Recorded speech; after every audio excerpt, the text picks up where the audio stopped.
Bon, salut Patrick. Je réfléchissais encore à tes propos dans les derniers posts. Je trouve ça vraiment intéressant comme conversation. Je te remercie d'ailleurs pour tes idées.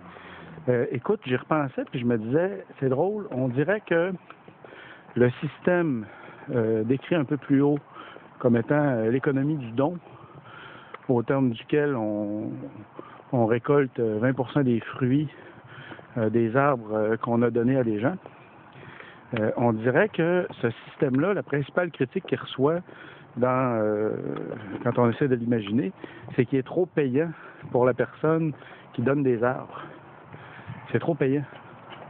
Mais pensez un peu, Patrick, je pense que c'est pas une mauvaise nouvelle. On a le réflexe de penser qu'un système trop payant pour l'une des parties est probablement un système qui appauvrit l'autre partie. Mais dans le cas qui nous occupe, c'est pas le cas.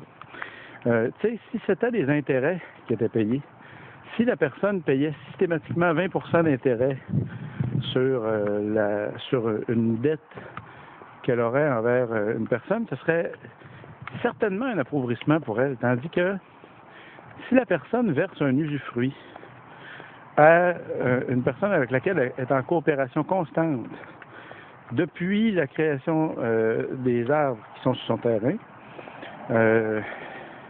coopération en fait qui a commencé avant même que la personne s'en aperçoive, parce qu'au départ, elle se fait donner un arbre alors qu'elle n'avait même pas pensé à cet arbre-là au tout départ.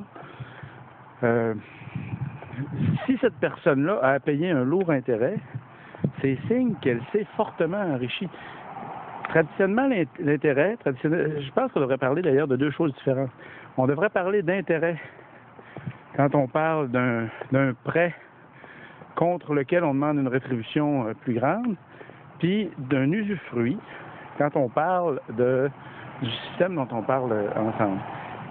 Dans le cas de l'intérêt, il faut de toute manière rendre la somme qui nous a été prêtée et rendre même plus que la somme qui nous a été prêtée, tandis que dans le cas de l'usufruit, il n'y a rien qui assure la personne qui donne un arbre qu'elle va nécessairement avoir des fruits.